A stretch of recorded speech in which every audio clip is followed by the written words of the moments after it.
Louisiana's medical research programs face challenges after the Trump administration slashed funding for the National Institutes of Health. The reductions could delay new breakthroughs in treatment from everything from Alzheimer's disease to cancer.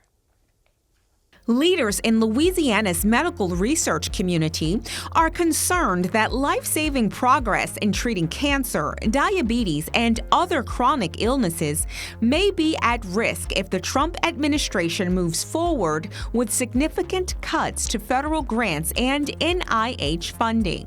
Dr. Robert Twiley, Vice President for Research and Economic Development at LSU, states that those funds are vital for state institutions like LSU, as the university has an impact on every parish in Louisiana. Funding our health research here at LSU through both what we do here in Baton Rouge, which is here at the A&M campus, and at Pennington Biomedical Research Center.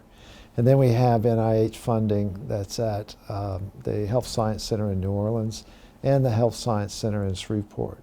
So we have 4 of our campuses that are really quite dependent on NIH to fund medical research. And that research goes right into our hospitals. Those results go directly to patients that benefit from those new discoveries. The proposal suggests reducing the indirect costs associated with NIH grants for Louisiana universities from as high as 53% down to 15%.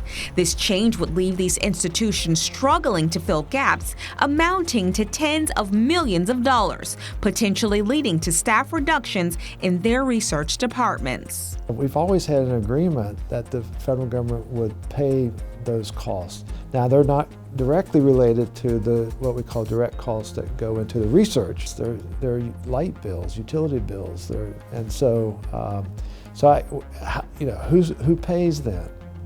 Who pays for the research costs performed at universities for our society to be healthy?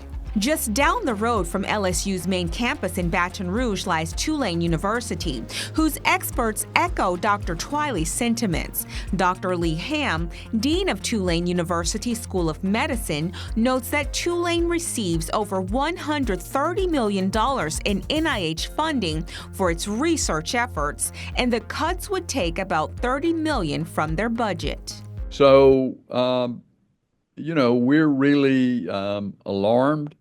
Is not, that's certainly not too strong a word. Frightened might even be a more appropriate word. Dr. Ham argues that these cutbacks might cause facilities to lose an entire generation of research, potentially derailing students from pursuing a career in medical research. The research could continue for a while, but not for long. Because you have to make the cuts somewhere.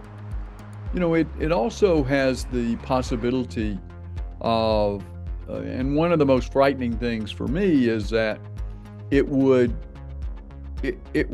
tell young people, oh, I can't go into medical research because, there's just not going to be funding for it. Dr. Twiley adds that although these cuts can impact medical research, they can also impact the future of Louisiana's economy.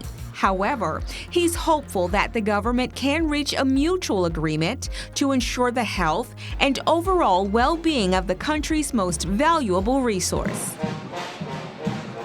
the American people. We're constantly looking for ways to improve ourselves. And I think that discussions like this help us define exactly what is our value to Louisiana, what's our value to the communities we have. This is a time for us to have those discussions, to really look at what we've done, what people appreciate, what we can do better. We feel very confident that we produce a product both in our students and our research and our extension and outreach that has a tremendous benefit. And I welcome the discussion around what that means to the people of Louisiana and the nation.